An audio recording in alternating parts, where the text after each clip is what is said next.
Hey friends, it's Laura with Laura's Handmade Haven. Welcome or welcome back. I'm so glad you joined me today. We're continuing our Happy Hour Quilt sew along. We are on block 6 today, and that's our Strawberry Smash Margarita. Now, I'm going to warn you that this block is probably one of the most difficult when it comes to shapes because we have those strawberry toppers to turn out, and those little leaves are kind of tricky. But I'll show you some tricks. We'll get it done together and you'll be fine to go ahead and get your Strawberry Smash Margarita block completed. Now, in the description box down below, don't forget to download your updated templates and sew along information. And then also check out the cocktail and mocktail recipes that I've shared for this custom handcrafted drink. The first thing we're going to do today is trace our shapes onto the pellon, cut our fabric, and then we're going to trace that embroidery outline onto our wallpaper inset. After that, we're going to sew our shapes, and then we're going to turn them out, press them, glue baste, applique, have our reveal, and you will have a Strawberry Smash Margarita block done for your Happy Hour quilt. I hope you are quilting along with me. I hope you are able to at least enjoy the videos if you're not keeping up, and that's fine if you're not, because please sew at your own pace. Please remember that I'm recording all these videos in advance, so I have tried my best to make sure the sew along guide is updated and accurate. If you do see any discrepancies in it, please let me know, and I'll get those updated and let everyone know that there has been a change. So let's head on over to the cutting table and we'll get our pellon traced and our fabric cut. For this block, we're going to need 4 different fabric colors, and you might see that these 2 colors are very similar in shade, but believe me that they are different, I promise. The cotton shot fabrics are so pretty. I'm so excited about these fabrics in the Happy Hour quilt. So for the Strawberry Smash Margarita, we're using rose, red, chartreuse, and ivy. So let's go ahead and get our shapes traced and our fabrics cut. Now, you may remember if you were watching the first video that I am using pellon on the bolt, but I saved, I did my wallpaper insets, and then I had the other half of that to save to do all of my shapes for the blocks. And I'm just going to start right here with my first shape. Now, I am using a Sew Line 3-in-1 pencil to do all of my tracing onto the pellon, and that's just because it gives me that nice graphite or lead color, and then I also have a white chalk and a pink chalk, so it pretty much covers all the colors of fabric that you would possibly need some chalk line for. And I'm just going to go ahead and trace the rest of these shapes. Now, just in case, when you go to trace your strawberries, you're going to need 3 strawberries and 3 leaf groupings. Now, also remember that the shape A is our embroidery outline. It is not a shape that you're actually going to be tracing onto the pellon, but you'll trace that shape onto your wallpaper inset. If this is your first video watching me trace these shapes, remember that you want to leave at least ½ of an inch between each of your shapes, just to make sure you have enough for your seam allowance when you go to trim them out.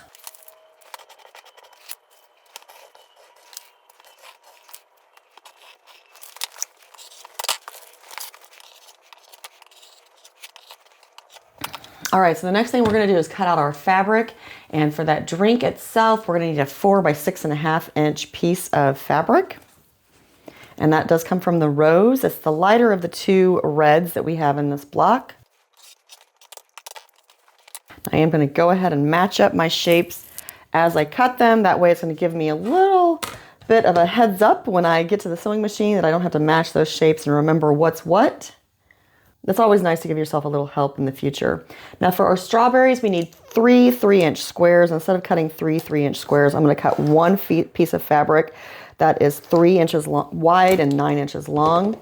That is just one little shortcut for you in case you are using fat quarters. If you're using scraps, then you may need to go ahead and cut your 3-inch squares, and that's perfectly fine too. The next color up is chartreuse, and that is for our lime wedge, because no matter what kind of margarita it is, there's a little bit of lime juice in that. And our lime is a 3.5 inch square, and I'm just going to cheat a little bit here and use my 3.5 inch square ruler. That way I can just place it on the fabric and cut right around it. The last thing we have to cut are those little strawberry leaf groupings. And they are 2 by 3. So again, I'm going to do a little cheat here If I need 3 2x3s, then I can do 1 6x3. And I'm going to cut that from this other end just because. And I am going to check this just to make sure I'm right. And yep, that's going to work. Now I may cut a little bit. Nah, I think it's fine, just like that. So you can do a 3x6 cut. I'm going to move it up from the selvage a little bit though. And these are going to be placed right on this fabric, waiting for me to get to the sewing machine. I love this green. I think the Ivy Cotton Shot is probably my favorite green in the collection that I've seen so far in person. There are a lot of fabrics in that collection, which is good because when you're designing a quilt, then you have lots of colors to choose from and it's a lot easier to get the exact shade that you want. All right, so this block, the glass is basically centered. You do have it a little bit to the left because you're going to put that lime slice on the right hand side of the glass up here. So it is offset just a smidge, but not too much. We're going to put the bottom of this glass right at the 2 3/4 inch mark. Now write that number down because I do not believe I've included those in the sew along guide. There is a notes section on each block, so I would suggest that you just print out that page and then you can add that little note in for your reference. All right. Okay, so now I'm just going to simply trace around this glass. Now part of this glass is going to be obstructed by the strawberries because the strawberries are going to be in front of the glass in this block. We've had a little bit of both in the quilt. We've had some blocks where the fruit is behind it, and we've had some where the fruit is in front of it, just to give a little, I don't know, little interest to the quilt. You're just going to trace those lines onto your wallpaper inset. Now, I know that I've mentioned this before, but just in case this is your first video, if you do not have a light box, it's okay. Find yourself a sunny window or find yourself a lamp, and you'll be able to see through the Pellon and the wallpaper inset well enough that you can trace your glass onto your wallpaper inset. And you may have seen my little cheat there at the top of the glass. I just put my ruler on the top line so I could just draw a straight line really easily and quickly. All right, we are ready to head on over to the sewing machine and get started sewing our shapes. All right, the one thing that I did forget, I failed to mention when we were cutting out our fabrics, you are gonna need a 5/8 by 6 inch piece of the ivy because you're gonna need that for the strawberry stems. So make sure you cut your bias tape. That is in the sew along guide, so it is in there. I just failed to tell you that when I was cutting my things out this morning. All right, so I am using a Juki DX7. I bought this Juki about 5 years ago. It did come with this nice extension table. I'm using a Mettler Microtex needle and my clear pressing foot that came with the Juki. I'm using a 100% cotton silk finish thread in my top and bobbin, and that's by Mettler. So yeah, and then my straight stitch, the default setting for the straight stitch is 2.4, but I have adjusted that down to 2.0 in length just to decrease that stitch length a little bit. It gives you a better finish on your applique shapes because it helps smooth out those curves a little bit, and it gives you a tighter seam. So when you're turning and pushing against that seam, you have less chance that it will rip through and cause you some issues. So that I think is pretty much the setup that I have going here. And then we're just going to sew around all of these shapes. You're just gonna simply trace the line that you traced onto your Pellon, and you have your fabric facing up, so right side up. And your Pellon is also right side up because after we get these traced around, we'll cut through the interfacing layer and flip out the shapes.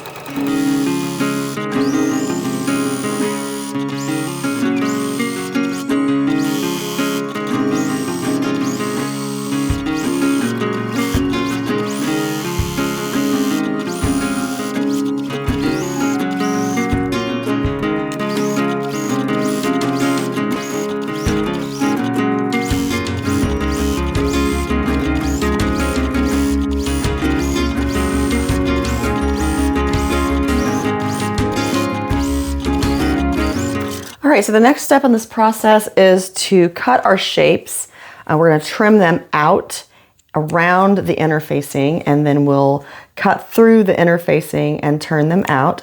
So I'm just going to trim them all out first. The circle is obviously the easiest. If you're doing this for the first time, you want to trim somewhere between 1/8 and 1/4 of an inch outside of your stitch line. Do not cut through your stitch line on your shape. And you're just going to trim them out just like that. And we will work through the rest of these. Now, when we get to the strawberry toppers, I'm going to give you a couple more little tips on that one. Now, on the strawberries, there is a little concave area here. You can snip that in there.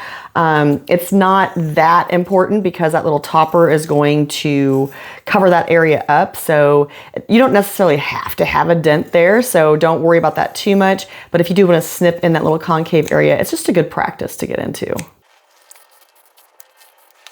Now on this drink, you want to snip across the corner, so angle that across the corner. And then on this little inset here, you want to clip down too, but not through your seam.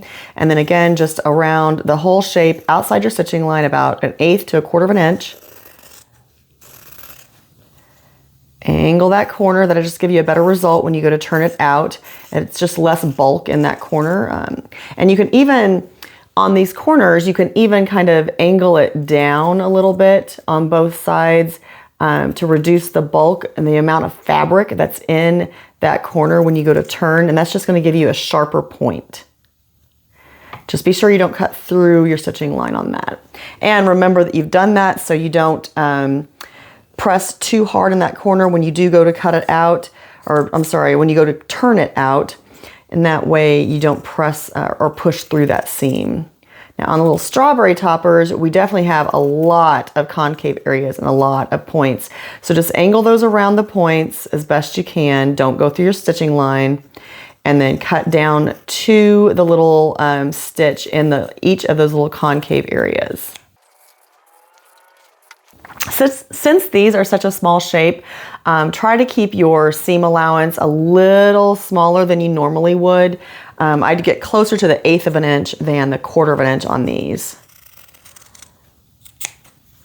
Just reducing some bulk of the fabric when you go to turn it.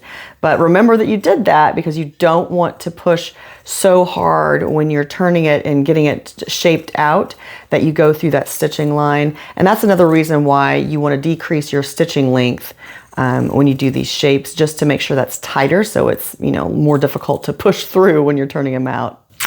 I definitely will tell you that these little strawberry leaves are the most difficult shape we will have in this quilt.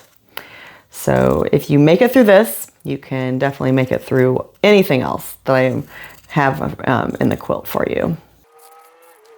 When I was testing this shape, I was making sure that it was gonna work, and I was like, yeah, you know, it takes a little extra finesse, but it is possible. And they look super cute when you're done. All right, so the next step on these is just to cut through the interfacing layer, and you can use your sharp pointed scissors, or you can use your seam ripper if you don't have scissors like this. And you're just gonna go through the interfacing layer, but not the fabric layer.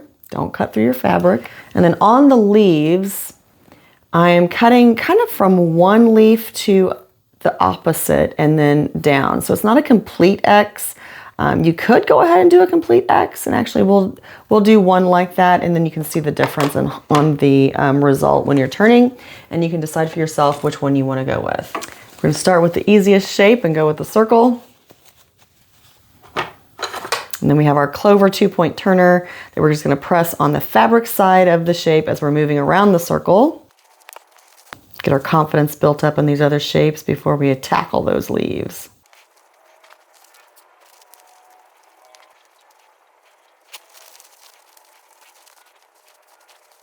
Okay, and you're just going to take the point of your 2-point turner and poke it into the corner of this shape. Just be careful not to go through it.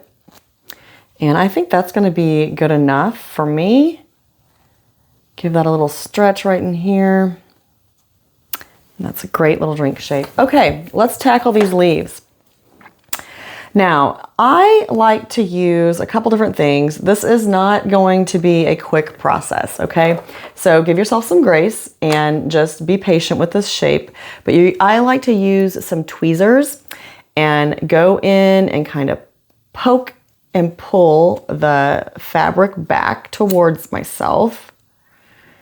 And then you can use those tweezers again, closed, to poke that leaf out. And you're gonna do the same thing with each 4 of these leaves. Just kind of snip in the corner there to pull that fabric back to you.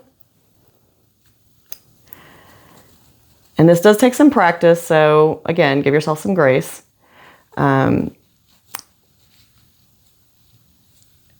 just use, and these are like really fine tipped tweezers. They're, you know, like little, I don't know, they're like little needle nose tweezers maybe, I don't know. They work really well. So I'm just poking them into the leaf, and then I'm pushing my finger up on the back side so I can grab that fabric and get it started going in the direction I want it to.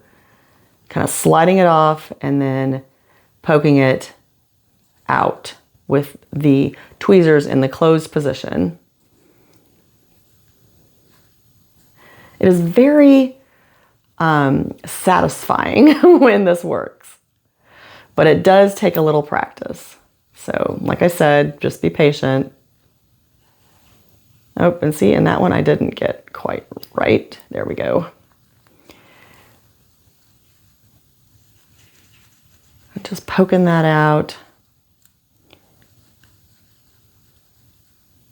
with enough pressure to get it pushed out, but not so much that you bust through that seam. And that's a sweet spot. You know, you have to kind of find that sweet spot. And I'm gonna use my 2-point turner to shape the leaves out.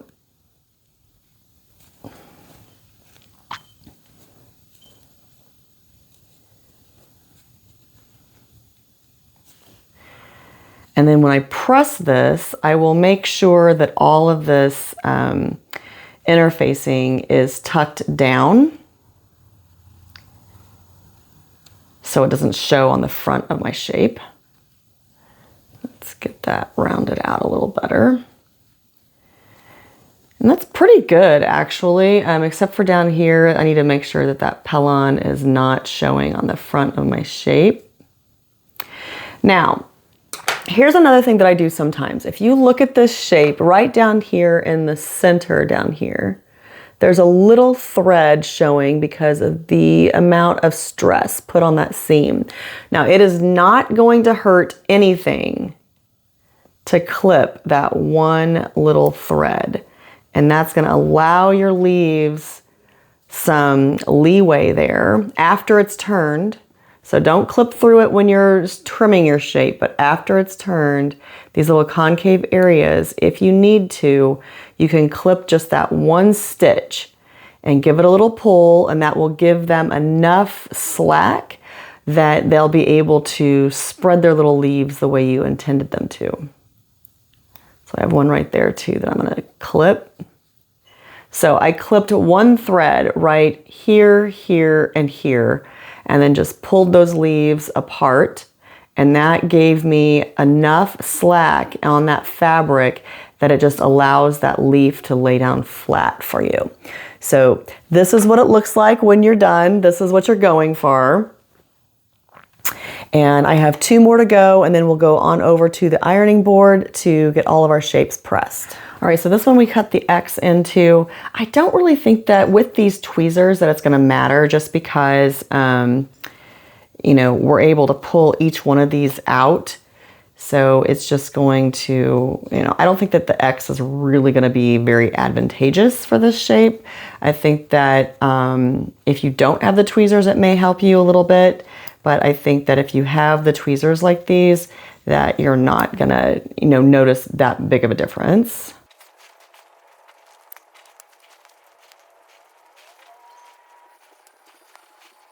Okay, so actually the difference that I've noticed here is that the pellon spreads open more. So I feel like the X may actually be worse than the tri-cut. But we'll see once we get the shape completely turned out, because we still have some work to do on it.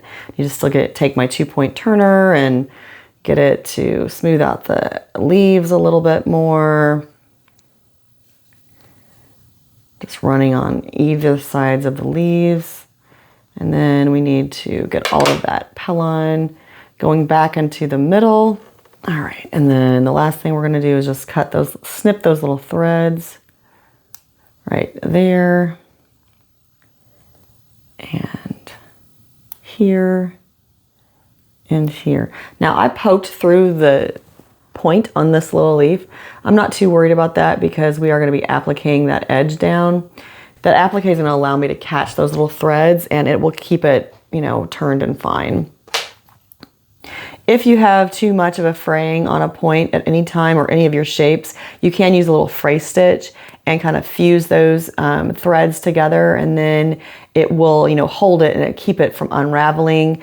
But that's, you know, only if it's like really bad. So we have all of our shapes turned. We're going to head on over to the ironing table and get all of our shapes pressed and then start glue basting our block. First thing we're going to do is make some bias tape. And this is that 5/8 inch wide. I think in the guide I tell you to do about 6 inches long. I think I have probably about 8 or 9 inches long here, but it's okay. At least 6. You're just going to use this for the little strawberry stems. Now, if you want to starch your shapes, you can definitely do that. It's not a requirement.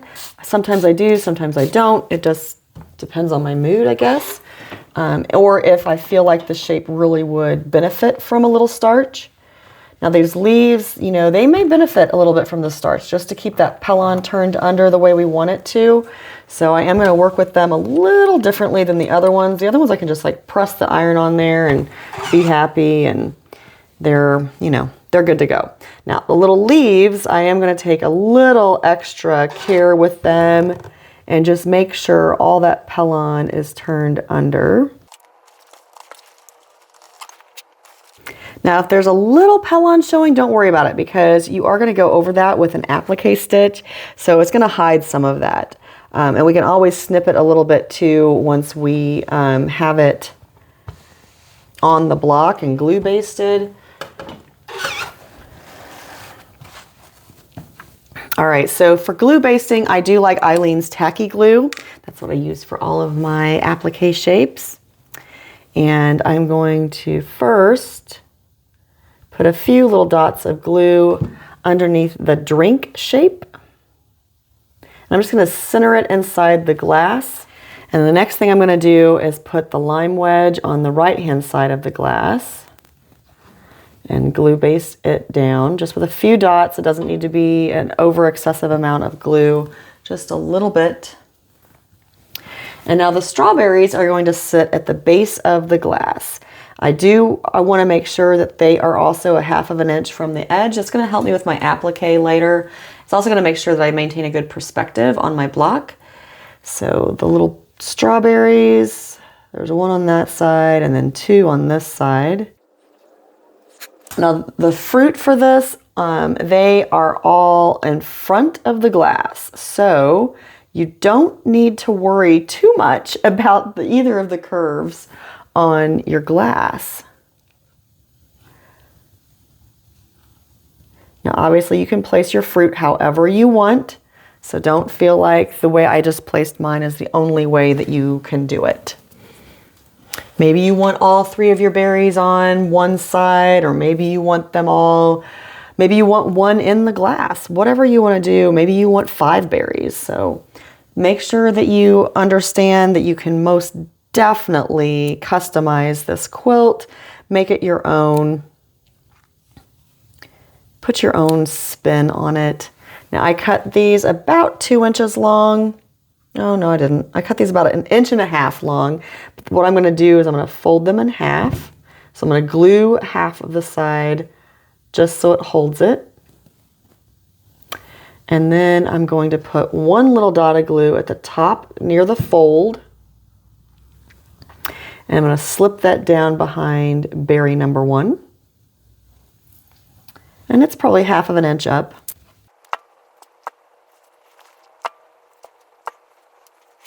Now for the leaves, I'm just going to put a couple dots on the top 2 leaves. I may end up moving this little berry a little bit. We'll see. Just give its little leaves a little more room.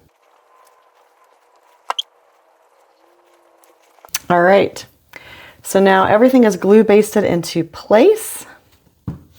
I'm going to heat set this with my iron just a little bit because I'm going straight to my sewing machine. If I was doing this as like an applique quilt that I was doing along with someone else, like you maybe were doing with me, I would just let this sit and dry for a little while, give myself a break, possibly cut out the next piece for the next quilt or something, or work on a different project, or finish up another block, or who knows, or you know, just take a break.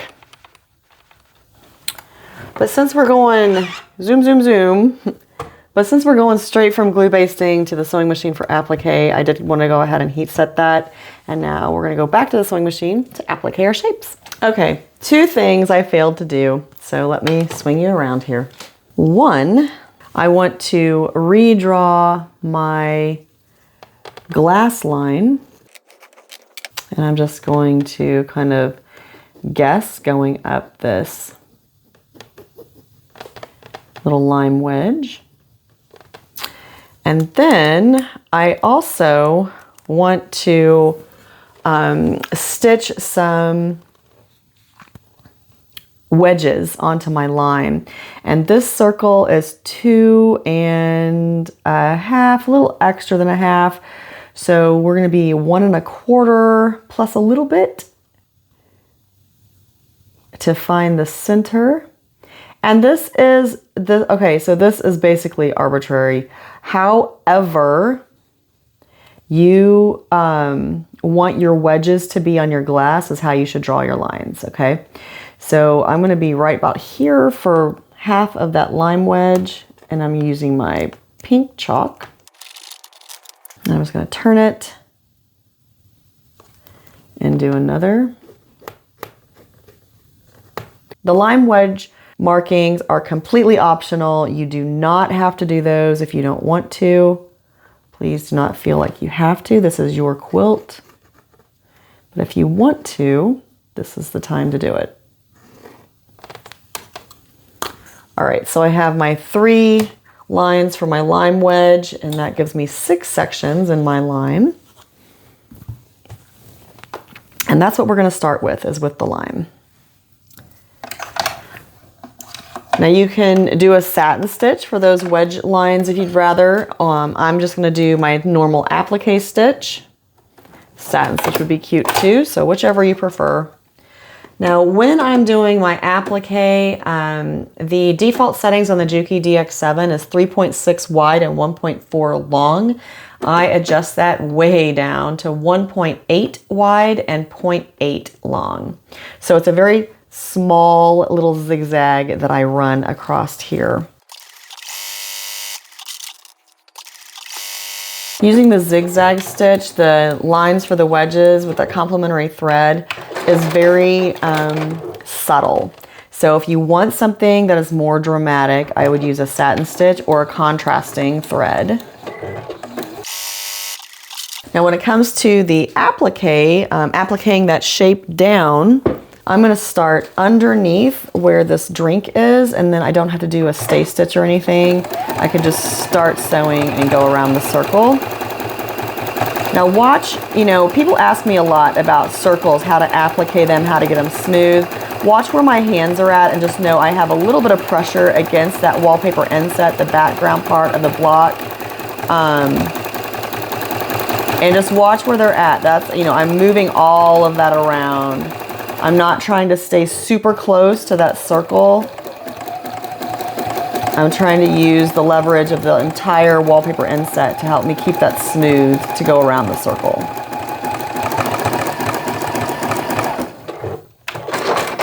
And it definitely takes practice. So again, give yourself some grace. Let's go ahead and get the drink appliqued down. I do have 2 different colors of red thread one for the drink and one for the strawberries. The strawberries are just they're a smidge darker, so I want them to be, you know, different color thread. I do not have a threads list in the sew along guide, and the reason I don't is because I want you to use the thread that you like. So I am using from my stash, and I'm using a lot of dual duty threads. It is a polyester thread. You definitely can use 100% cotton thread. On that concave area right here, you're going to stop with your needle in the left-hand position before you turn, and that's going to give you a nice turn for your applique stitch. On this side, I'm going to stop again on the left-hand side because I'm on an inside corner before I turn, and that again will give me a nice transition to turn onto that next angle. Now at the top of the glass, I'll stop with my needle on the right-hand side because that gives me a nice place to turn and gives me a really nice sharp corner. I do use little knit ponytail holders to hold the threads down on my spools, so that might be something you could, a little tip you can pick up on there to add into your sewing stash in case you haven't figured out a way to keep all these loose threads on spools. I hate it when I throw them in a box or, you know, put them somewhere and the spool's away when I'm not using them and the threads come unraveled and they get tangled with other colors and it's like you're forever untangling threads. So I really like those little knit ponytail holders to keep that from happening. All right, now on the strawberries, I'm going to lift these leaves up and I'm going to start underneath. Then I don't need a stay stitch or a back stitch. And that's also underneath the leaf, so I don't have to worry about it anymore. Now this one is a little tricky, and we're only going to do red on this side because you don't even see that side of the strawberry. So we're going to lift this leaf up and start right here, start going around, and we're going to stop, lift our presser foot, move this leaf out of the way. Now you could definitely wait and put these leaves on after you got your strawberries appliqued down. That's definitely an option. So if you don't want to glue baste everything down at once, you can do it in stages. If you need to pivot on an outside curve like that, just stop with your needle in the right hand position, and that will give you the best, smoothest finish for your curve. Okay, so for the leaves and stems of the strawberries, they're gonna take a little more time, but definitely doable. I'm gonna start with the stem, and I'm just going to try to pull this back a little bit. And I'm actually, okay, so when I applique, I like to start bottom to top. So this one is the one that's on the absolute bottom. So I'm going to try, I glue basted that leaf there, didn't I? Okay. I'm going to work with this one first and go around, and actually I'm going to do this. See, this is sometimes you glue baste and you're like, wait a minute, that's not going to work very well. So you just rip the glue off, right? Rip it loose.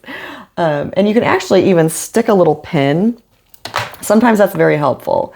If you're thinking you might have a problem keeping something out of your way, just pin it back, right? It's glue basted on the other side, so it's not going to hurt anything. And we can even pin this one back too. And that will just keep it out of your way.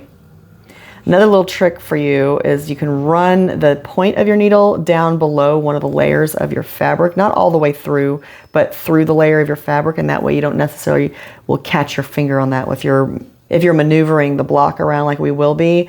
Just a little safety tip for you there. Okay, we're gonna start with the stem, and we're gonna drop our needle right there at the base of the stem, and we're gonna go up, needle on the right hand side, lift our presser foot. Then we're going to stop right there at the top of that leaf, and we're going to make our turn and start going around the leaves.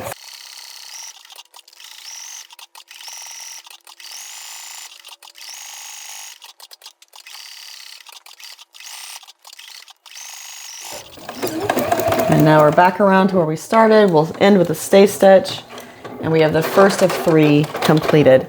Now, the one thing that I would point out on any applique shapes, but especially on these little leaves, go as slow or fast as you can. Do not think it's a race. It's not a race. So don't think that you need to get these done lickety-split. Take your time with them. And then as far as where to stop with your needle, if you're using a zigzag stitch, I like to do the left hand if it's an inner point, and the right hand if it's an outer point. So the way I can remember that is in, left, out, right. Left has less letters than right. In has less letters than out. So that's how you can remember in, left, out, right. Okay, and I'm going to start with the stem again. And since my leaves are already kind of pushed back, I'm just going to start down here and I don't have to start with the stay stitch that way. And since I'm on an in turn, I stop with my needle on the left hand side, and that's going to get me right where I need to be when I pivot to turn for that first leaf.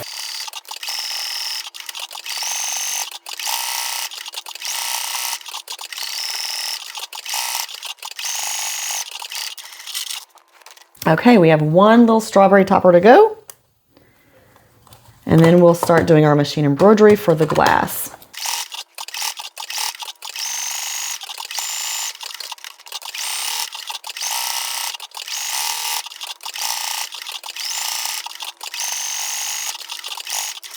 All right, so when we look at this glass, I have a little machine embroidery to do right down here, a little straight bit. And then I have the stem and up and around the bowl. So I'm gonna do this down here first, these two little sections right here, and then we're gonna go up here around the bowl. But first, I'm gonna press this really well. Now for our embroidery, I am using a satin stitch, and I'm at 2.0 and 0.3 on my Juki. I'm gonna drop my needle right here by the strawberry and just go straight across to the bottom of the glass. And then I also have this little curve right in here to do, so I'm gonna go ahead and again, just drop my needle right there. Now on that curve, just going to drop my needle on the right hand position.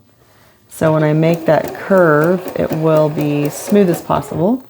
And now I can start right here at the top of this strawberry and go up and around the entire glass. Now I know I've mentioned before that when I'm doing the machine embroidery on these glasses, I like to keep my left toe on the presser foot kind of on the fabric of the applique shape, and that just gives you a nice smooth consistent feel around. That should work well. If you've made your shape correctly, that's how they should nest. And don't push and don't pull, just let your machine kind of feed this through.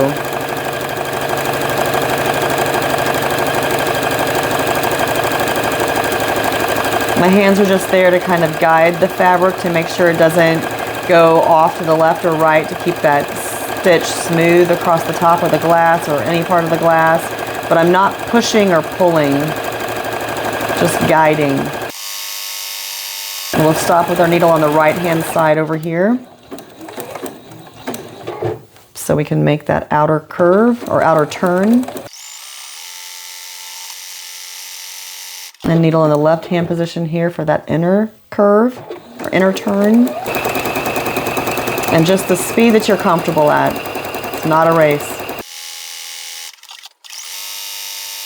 All right, so we're gonna give this another good press, and then we'll applique it onto the background square for our block. All right, so you wanna kind of center this onto your background square. It doesn't have to be perfect, that's what I will say, because we are trimming this down. You want to kind of try to keep it as even as possible at the bottom, but don't fret over it too much. Remember that when we trim this block down, we basically have an inch above and below, so you will have plenty of room because we cut our squares at 14 inches and we're trimming it down to 12.5. The reason we do that is because that way, you know, if things draw in or get a little wonky during the applique process, then unless it's really bad, we can, you know, fix it. And we have a little extra fabric just in case the background fabric draws in when you applique. It's always just a good idea to cut those background squares a little bigger. It just helps. Saves yourself some pain and anguish, and I'm all about that. The one thing I didn't mention that I should have is that I was able to do my machine embroidery for this glass so easily because when we did these wallpaper insets, we have that layer of Pellon back here.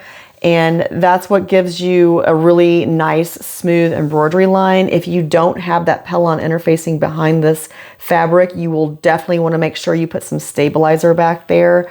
But that's why I had you use the Pellon for those wallpaper insets, just to, give you the finished edge, which is really nice. But then you leave it all intact because that way you can do your machine embroidery. Now, if you wanted to trim some of that out at this point, you could. It doesn't really hurt anything, and it's not, the Pellon 30 isn't heavy enough that it's going to cause you any, huge issues down the road. But if you just don't want the extra weight, you can definitely trim down and around that glass on the outside of this. Just make sure you leave about 1/2 inch of the interfacing along the edge, so you still have this really nice finished edge to applique, machine applique onto your background square. That interfacing also gives me a little bit of a drag on this background square, and that's another reason why I'm able to not have to worry about glue basting or pinning this big wallpaper inset into place when I'm doing my machine applique onto the black cotton shot, because it just gives me enough of a drag or hold against that fabric that it doesn't really move that much. Not enough to worry about. I like shortcuts, what can I say? All right, I'm gonna give this a good press, and then we will trim it down and have our wrap up. All right, so we're gonna trim up our block, and I'm using my 12.5 inch square. And just like all the other blocks that we've done, we're about 1.5 inches on each side, and then 1 inch above and below. And that's how I know that the wallpaper inset is centered inside of my 12.5 inch square. And then I'm just going to press down firmly in the middle of this ruler and cut around all 4 sides.